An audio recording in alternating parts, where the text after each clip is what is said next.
আমি এখন শক্তিশালী, এটাই আমার স্বভাব। বাবা, গোপাল! সর্পের মস্তকে আঘাত করল।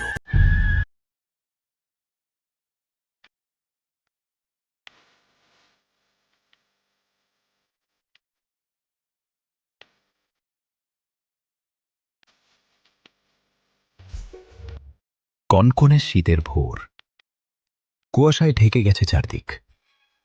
গ্রামের কৃষক রঘু প্রতিদিনের মতো খেতে যাওয়ার জন্য বের হল।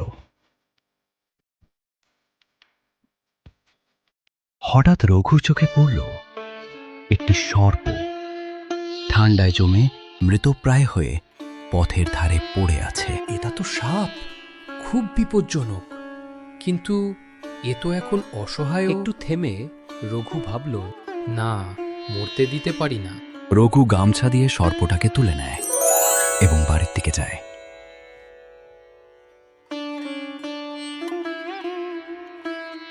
একি, তুমি সাপ ঘরে এনেছো? তুমি কি পাগল হয়ে গেছো?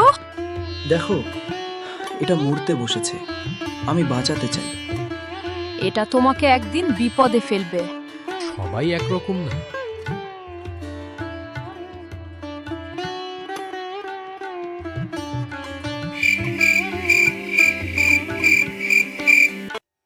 বাবা, এটা কি তোমার নতুন বন্ধু? বন্ধু কিনা জানি না, তবে আজ আমি ওর জীবন বাঁচালাম।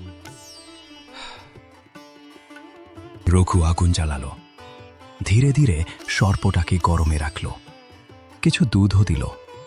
আমি বেঁচে যাচ্ছি। ধীরে ধীরে সর্পটি প্রাণ ফিরে পেল।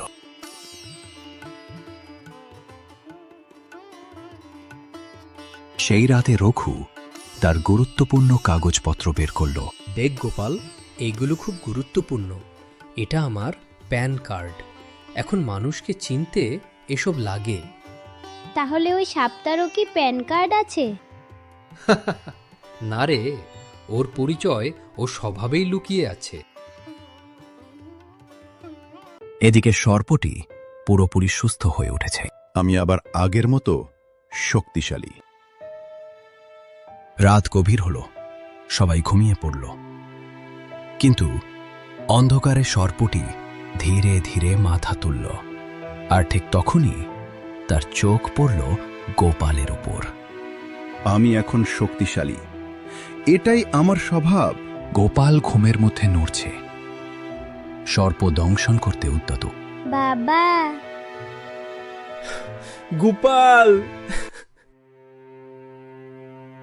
ওরে নিষ্ঠুর, আমি তোকে বাঁচালাম, আর তুই আমার সন্তানকেই মারতে আসছিস। আমি সাপ, এটাই আমার স্বভাব।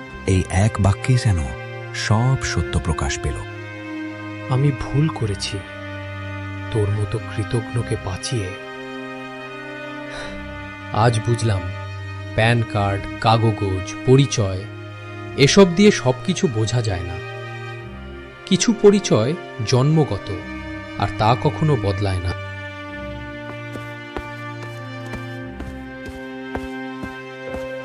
সাবধানে।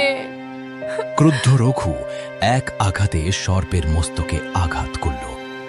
বাবা, এটা কেন এমন করলো? কারণ ওর স্বভাবই এমন।